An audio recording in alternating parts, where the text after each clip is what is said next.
సిద్దిపేట మోయిన్పుర వెంకటేశ్వర దేవాలయ స్వర్ణోత్సవ వేడుకల్లో పాల్గొనడం తన పూర్వజన్మ సుకృతమని సిద్దిపేట నియోజకవర్గ కాంగ్రెస్ పార్టీ ఇన్ఛార్జ్ పూజల హరికృష్ణ అన్నారు.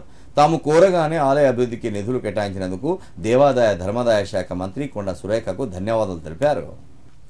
సిద్దిపేట వెంకటేశ్వర దేవాలయంలో జరుగుతున్న స్వర్ణోత్సవ వేడుకల్లో భాగంగా నిర్వహించిన తీర్థగోష్ఠి కార్యక్రమంలో సిద్దిపేట నియోజకవర్గ కాంగ్రెస్ పార్టీ ఇన్ఛార్జ్ పూజల హరికృష్ణ కాంగ్రెస్ నాయకులతో కలిసి పాల్గొన్నారు.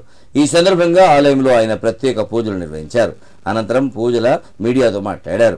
సిద్దిపేట మోయిన్పుర వెంకటేశ్వర దేవాలయ అభివృద్ధి కోసం నిధులు కేటాయించాలని ప్రభుత్వం దృష్టికి తీసుకువెళ్లి 55 లక్షల రూపాయల నిధులు మంజూరు చేయించడం జరిగిందన్నారు.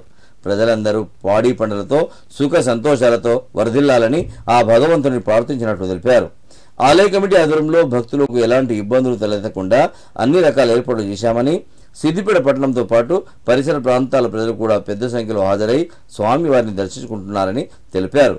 ఈ కార్యక్రమంలో టీపీసీసీ కార్యదర్శి గంప మహేందర్, నాయకులు శ్రీనివాస్, ఎర్ర మహేందర్, గోపీకృష్ణ, సంతోష్ పాల్గొన్నారు.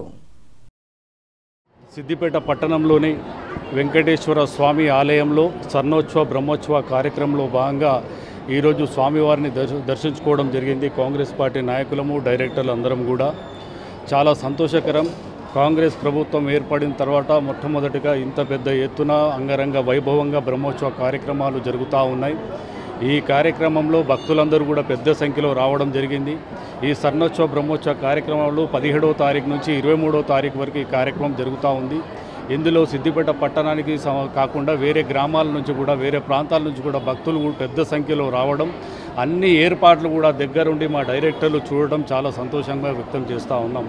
ఈ వెంకటేశ్వర స్వామి ఆలయానికి ఖచ్చితంగా ఇప్పుడే మొన్నటే కొండ సురేఖమ్మ in-charge minister plus endowment minister గారు దృష్టికి తీసుకెళ్ళి ఈ గుడికి సంబంధించి బ్రహ్మోత్సవంలో భాగంగా 25 లక్షలు ప్లస్ 30 లక్షల నిధులు తీసుకువచ్చి ఈ నిధులకు మొత్తం 55 లక్షల నిధులు తీసుకొచ్చి ఈ గుడి బ్రహ్మోత్సవ ఖర్చుల నిమిత్తం ఆ కార్యక్రమాన్ని చేపట్టడం జరిగింది.